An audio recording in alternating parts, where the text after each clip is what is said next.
So, Kate, Hi, Sarah. I'm really interested in your art practice as a whole to begin with. And how would you describe your influences and how you, your process to, or your journey to this project? Sure. So I think I'm influenced by my favorite artists, or my biggest influences are probably like Georgia O'Keeffe, Andy Warhol, Andy Goldsworthy. I think that in some ways, like Sark and Peter Max, only for their creative process and that prolificness almost. And O'Keeffe really for that, like, this, as you can see here, this kind of like watercolory, landscapey type shape is really what it really attracts me to her work. And then Goldsworthy is the like scientific repetitiveness in his images, and the use of nature and the biodegradableness of everything, the transient stuff I like about his work. Fantastic. Yep. Yeah. And what made you come across to this project? You're doing 4,000 paintings in a specific time frame, not over like a course of whenever. It's Right. How many days? So I'm going to do, I've upped it, I think, I don't know, we're seeing about 4,500 paintings by December 21st. So it's 8 months that I'm giving myself. Yeah. That's just incredible. Well, and they're little, but yeah, I mean, it is a stretch for me. What I've done before is I've always made these little images, and I really find great pleasure in making these images, but there was never really like I never really understood why I was making them. Like, it wasn't like there's this greater, grander scheme, just make them, keep making them, keep making them. And then I'm a camp director. I work at a summer camp, and every summer I would stop painting. And so my vision in January was, what project could I create for myself that would keep me painting through the summer? Yep. So I thought, well, I'm kind of one of these goal people that likes to set goals for herself, and I'm a mom, and so I'm a busy person, and I wanted to create something that I knew would keep me painting. So in November I had a kind of a simple glimpse into this idea, because I painted 7 different, these are the pads I make them on, so I painted 7 pads at a time, and just by coincidence I said, oh, I'll paint the rainbow color, so I would have a sample of every color to kind of show people, like, this is what a painting would look in green, and like, so that for commercial reasons I could have paintings. It was very practical. Yeah. And as I was painting them, I got a glimpse of the idea of chakra work. So that's energy systems that run along parallel to your spine. And I'm by no means a chakra specialist. It's just something that I'm into. Like, I'm interested in it in the sense that I think energy is interesting. Energy work is interesting. And so I started toying with this idea of what is the biggest project I could do, blah, blah, blah. It would be around I think in November I made something like 240 paintings in the month, and that was the most paintings I'd ever made in a month, so I was like intrigued by that process, and then decided I wanted to make more. Like, let's see how many I could make in a month. Yeah. So I pushed myself till I got to a place I was like, okay, this might be feasible, but still definitely a stretch. And so now I'm making, right at this very second,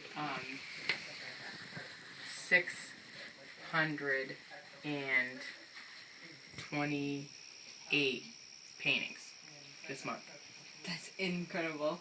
It's enough. Actually, kind of insane. It's a little, I guess, but it's not really. I mean, but it is, considering that I work full time I work plus full time. I mean, I work a job where I live full time at my job, working way more than a normal human being. Well, doctors probably work like that. I don't even know who else works like hours like this, but.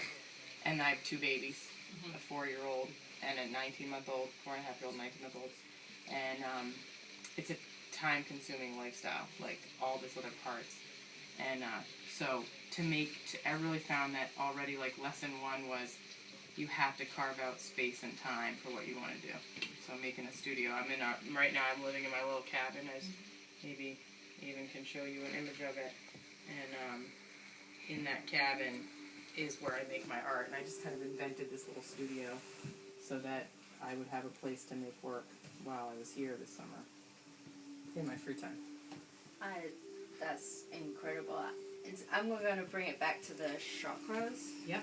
Which is, you are doing how many colors, which represent which energies? So each month I do one color or one chakra. So in the first month I did the base chakra, or the root chakra, was red. The second month was the second chakra, orange. Third month was I think it's called the navel chakra, or the solar plexus chakra, and that was yellow. And now I'm on green, which is the heart chakra. And there's 7, some people say 8, but 7 chakras in total, and they work up red, orange, yellow, or your lower chakras. Heart is where they merge between your physical body and your spiritual realm, and then the next will be blue, purple, and white. And so this is the right now I'm hitting the place in between the two energetic realms. Fantastic. And you have finished pieces of yellow? Yep. I've got so I have all this is the 3 months I've done so far. I remember you were talking about the processes of how consciously this happens. You put the base color down, like you're doing currently. Yep.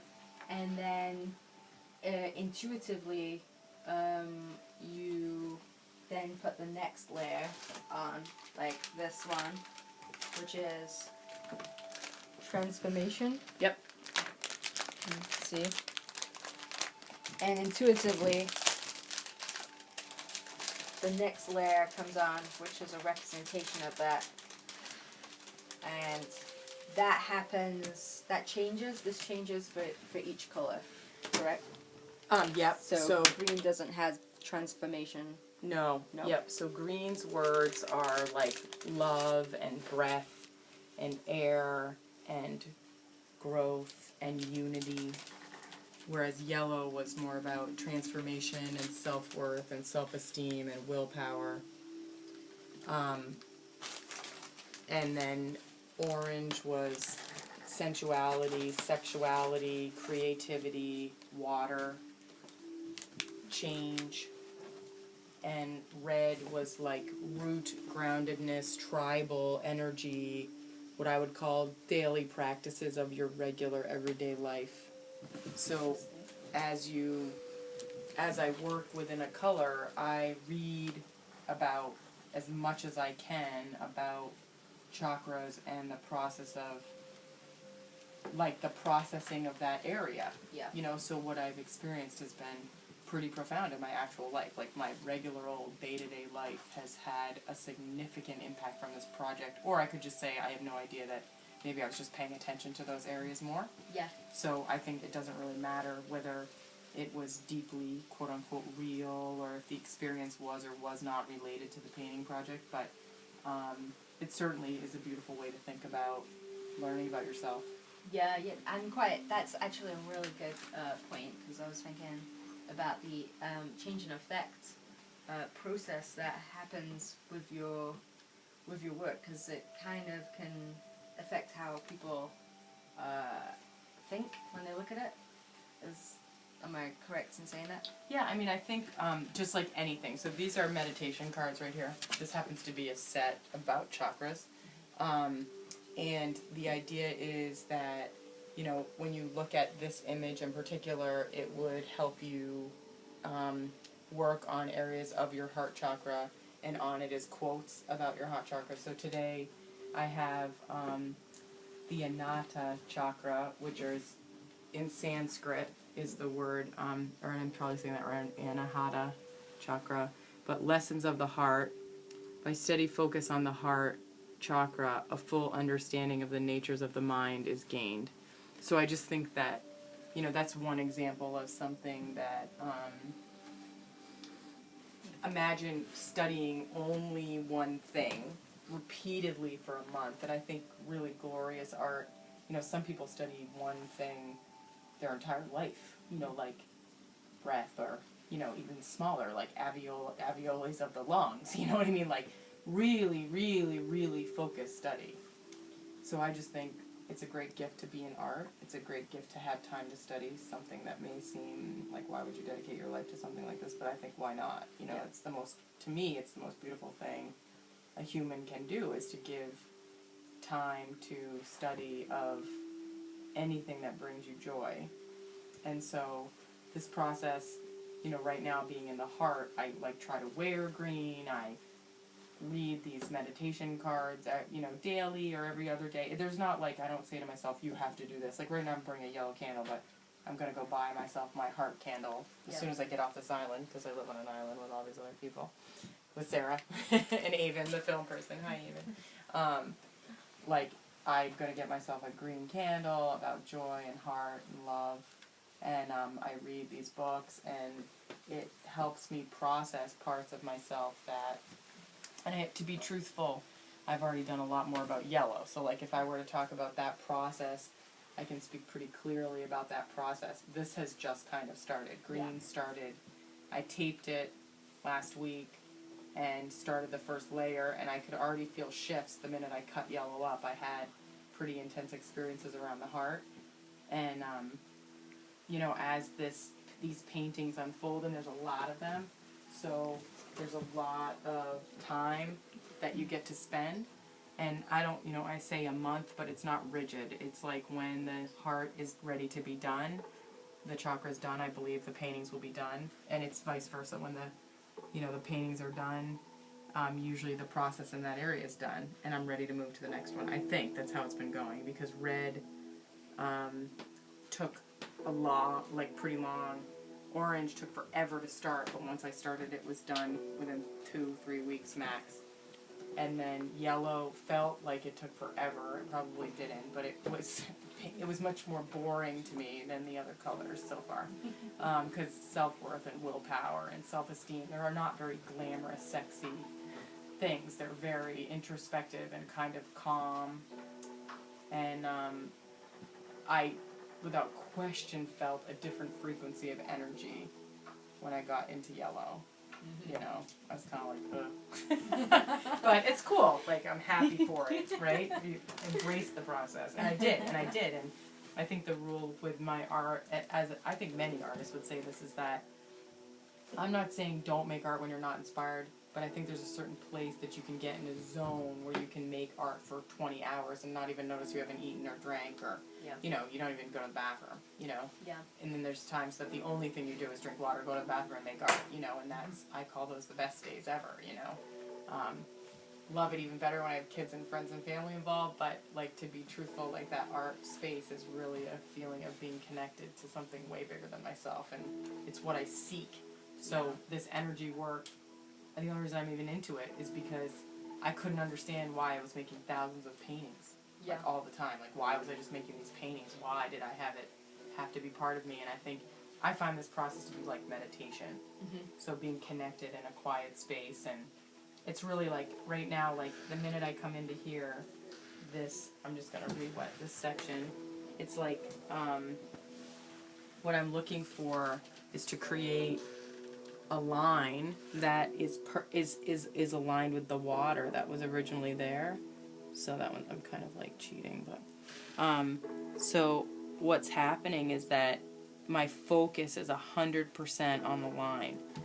And when your focus is on one thing, the mind has no other room to go travel around and think about other things. And so that becomes a really peaceful process for the mind. It needs that sometimes, a lot, I think, actually, because we have like our society, especially with the way phones are, you know, right now connected to the internet and Facebook and everything, like, it takes 2 seconds to get distracted. I mean, literally, I'm like, if my head wasn't attached to my body, I wouldn't know where it was. So this is a very, and I often will be painting and then think of like the aha moment about work, or the aha moment about the clarity of what I want to do with my kids, or anything, you know, any of those questions you have about yourself. I do this, and the answers pop into my head without even asking any more questions. They just pop in, and I'm like, oh, and then I'm like, I hope I, write that down, because if not, it's like, shing, there you go. But if it's strong enough, it will stick around, and you get that kind of gold nugget. It's kind of crazy because we spoke about your artwork before, and every time we talk, I kind of get more like glimpse into your process. And for the first time since just talking, it's just become clear that actually you doing this process within your art, it's like some paintings are about art, you know, how it's kind of avant-garde in its roots, just how being connected to one thing is enables you to connect to the whole process of why art, why this, and that's absolutely fantastic. Now that leads me on to when you finish your amazing project, how you visualize it to be seen by people. Do you want it to be seen by people? I do, yeah, I definitely do. I feel like there should be a big event. I even picked a day already, Sarah. You're invited. So are you even. So is everyone. Well, not really. Like, I don't know if we could fit them all in the same room, but it's December 21st, the Mayan end of calendar, end of the world. We're going to throw the world's best party. That's what I'm going to do. And I don't, so part of what is hard, but also really thrilling and exciting, is that I'm trying to allow the presentation and like the quote-unquote sale of this piece to be part of the process and organic. I'm definitely starting to get a little bit itchy about maybe like where it might be and how this is going to happen, which is even why we're making a video right now. Like today I was in that process, and I think I was talking with these guys on a mastermind group, and hi guys on my mastermind group, and I said, I need a way to tell people I think about what I'm doing so that I can find the perfect place to show this and the perfect way to sell it. I would love to sell it as a unit because I'm really excited about the show, but I also don't, all of this stuff is very, like this is really the part that I have to give to this like universal draw, like to say, I don't know how this is going to happen, but you know, my ultimate goal is to communicate whatever it is this thing is supposed to communicate. Yeah, exactly. And you know, I just wanted to like leave it on this kind of thing. As we were talking, I just picked up all the keywords from what you were saying. Yep, because that's what Sarah Smizz does for art, folks. She's a keyword picker-upper. And, you know, I always, like you said, it was all about meditation, but as my take on it is instantly, I never really saw until today just the, like, how you were keying into the femininity and energy. I never got that until today, which is absolutely like, which I don't think I've ever get to do either, but you're so right.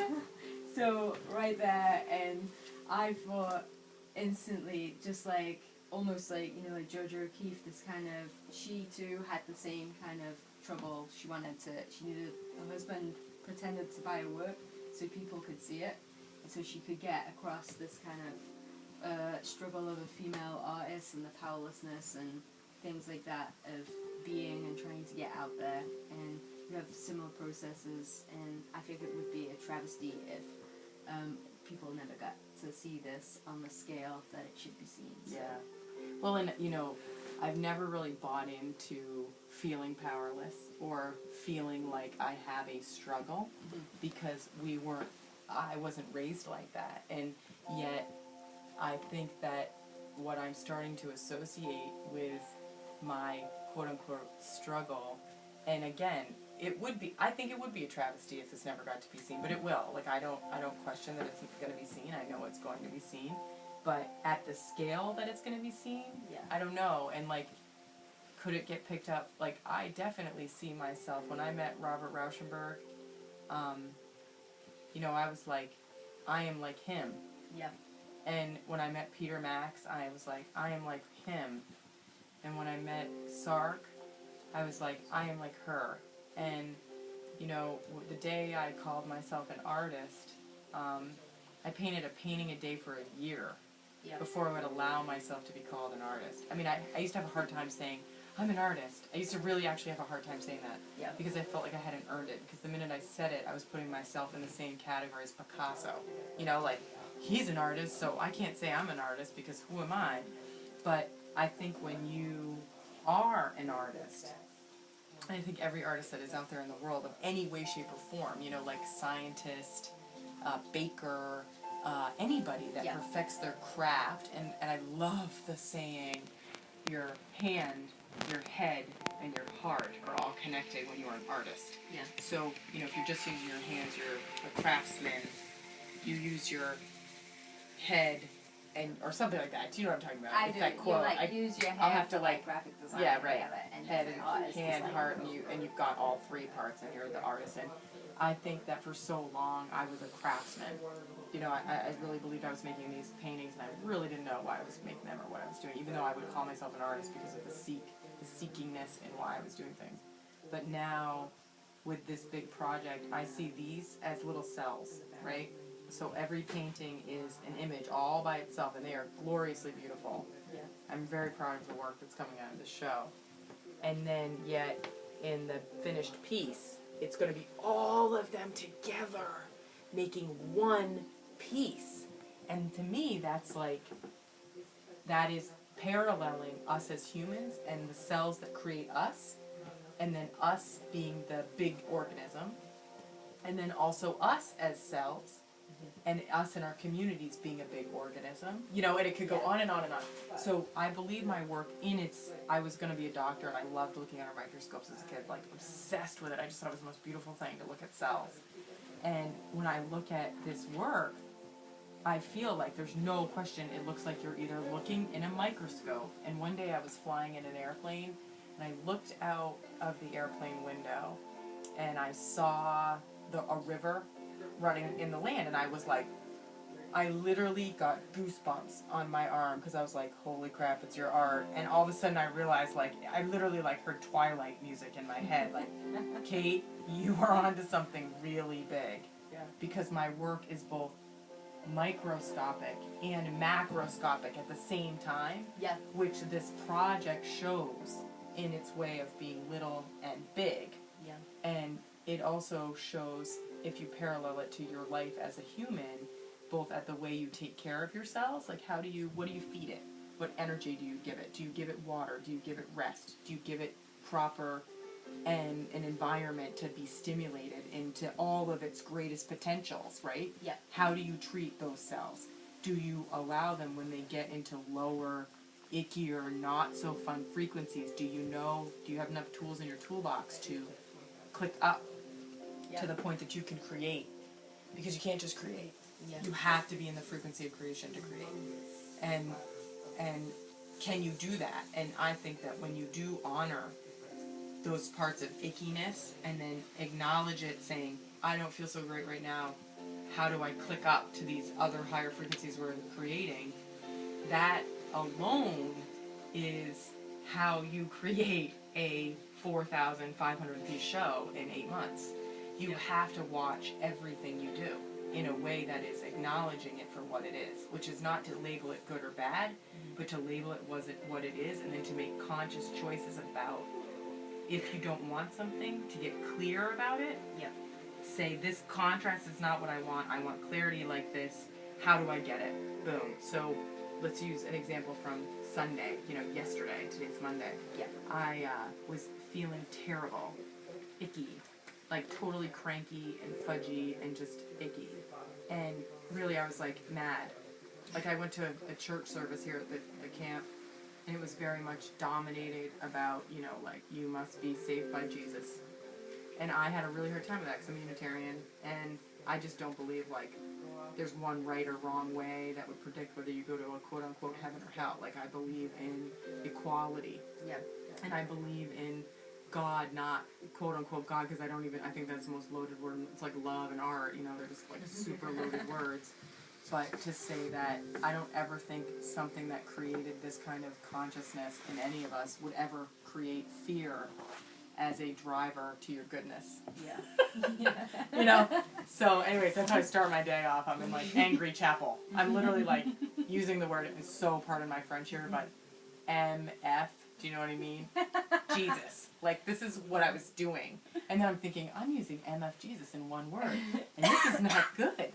You know, like, this is not good. Because, I mean, who couldn't love the concept of what Jesus was and what he did? So, I just didn't like how I was being talked to. So then, I proceeded to go through my day being cranky and angry and agitated and annoyed. And finally I was like, "Urgh, what is wrong?"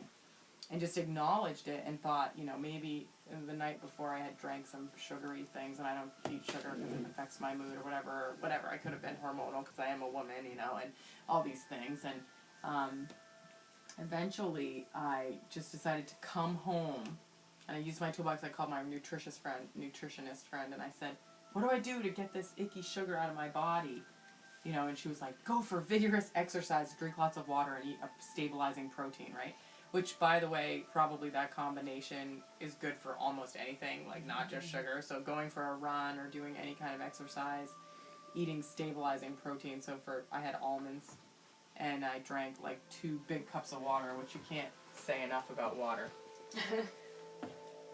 And then I came home from the run, came in my house, and I have a roommate right now because this is a house of roaming humans, constantly in and out living here. And his name is Dave, and me and my friend Dave got in this great philosophical conversation, and like this kind of stuff, and I found myself, the minute we finished our conversation, I felt awesome. Yep. And prior to that, I tried to paint, and I couldn't paint because my body was like mad, you know? And I have to say, like, I literally have probably only had 4 days this entire summer that I felt like that. Yeah. And I think to say that, and we are now like 50 or 60 days into our summer, and to say that that's how I felt only 3 times, I think most human beings would acknowledge that to be a pretty incredible life. Yeah. And I think that painting is part of my equalizing. It's like eating a protein and going for a run. And by the way, exercise like will almost fix you like 100% of the time. No, I know, you don't believe me. She's like giving me the face like it's not. Or yoga or meditation, or for you making art, or getting in dialogue, like stimulating community dialogue might be it for you. Everybody's different, but I would say get your list together. Know what makes you happy. Eating fake cheese out of a can might do it. Or you like, Sarah likes really good food. I think she likes Thai food and Indian food. And so, yeah. I think that's like an important thing to leave off on. Yeah. That's like incredible. Thank you for sharing such an incredible journey with us, Kate. Thanks for talking to me, Smizz. And I will be at your opening on the 21st. I can't wait. I'm super psyched.